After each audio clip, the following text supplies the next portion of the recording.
අයිබෝන් කළ හැමෝම ඩ්‍රීම් ලෑස් channel එකට පිළිගන්නවා ආදරෙන්. හුඟක් අය නුවරඑළිය ප්‍රදේශයෙන් ගෙවල් ඉඩම් හොයලා දෙන්න කියලා ඉල්ලීමක් කළා. ඉතින් ඒ ඉල්ලීම මත අපිට ලැබුණු ගෙවල් වලින් අපි එකක් ඉදිරිපත් කරනවා හදිස්සියේ. තව ගෙවල් තියෙනවා ඉදිරිපත් කරන්න. මේක බලන්න මේ ගේ පිහිටලා තියෙන නුවරඑළිය හග්ගල මල්වත්තර ඉතාම ආසන්නයි. ප්‍රධාන මාර්ගයට මීටර් 750ක වගේ දුරක් තියෙන්නේ. ඇත්තට මේක වගා ඉඩමක් එක්ක තියෙන ගයක්. ඔය දැන් අලවගාවට සකස් කරපු ඉඩම තමයි ඕගලන්ට දිස්සුනේ. පර්චස් 55ක ඉඩමක් මේක. කාමර 3ක් තියෙනවා. බාත්රූම් එක, කිචන් එක තියෙනවා, টয়ලට් එක තියෙනවා. මේ පේන්නේ වලවගාවට සකස් කරපු ඉඩම.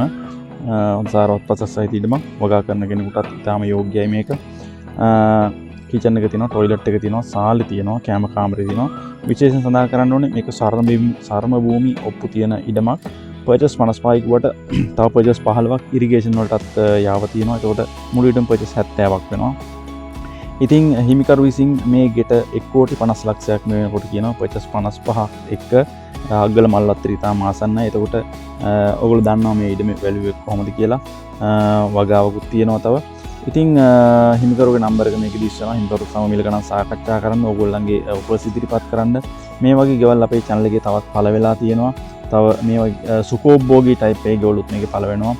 නාගරික පරිසරයක් සහිත ගෙවලුත් තියෙනවා. ලංකාව පුරාම ගෙවල්.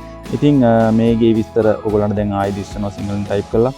මේ වීඩියෝස් වලට ඔයගොල්ලන්ගේ කැමැත්ත මත ලයික් එකක් දාන්න. අපිට ඔයගොල්ලන්ගේ කමෙන්ට් එක ඉදිරිපත් කරන්න. සහ ඔයගොල්ලන්ගේ යාළුවොත් එක්කත් මේ වීඩියෝ ෂෙයා කරගන්න. අපිත් එක්ක දිගටම එකතු වෙලා ඉන්න. අපි දිගටම මේ වගේ දේවල් පළ කරනවා. ගොඩක් ස්තුතියි.